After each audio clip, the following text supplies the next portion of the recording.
เลยได้สัมพันธ์ไม่ตีกดไหลออกไปกดใจส่งมาสื่อสารอันดีบ่งบอกว่าสองเฮานี้เสื่อมไม่ตีผสานหัวใจ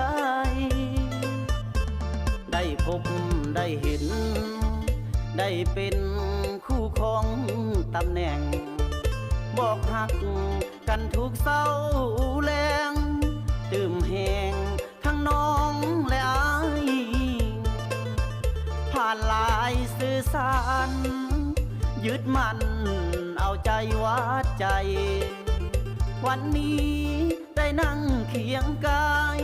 น้องและอายได้ห่วม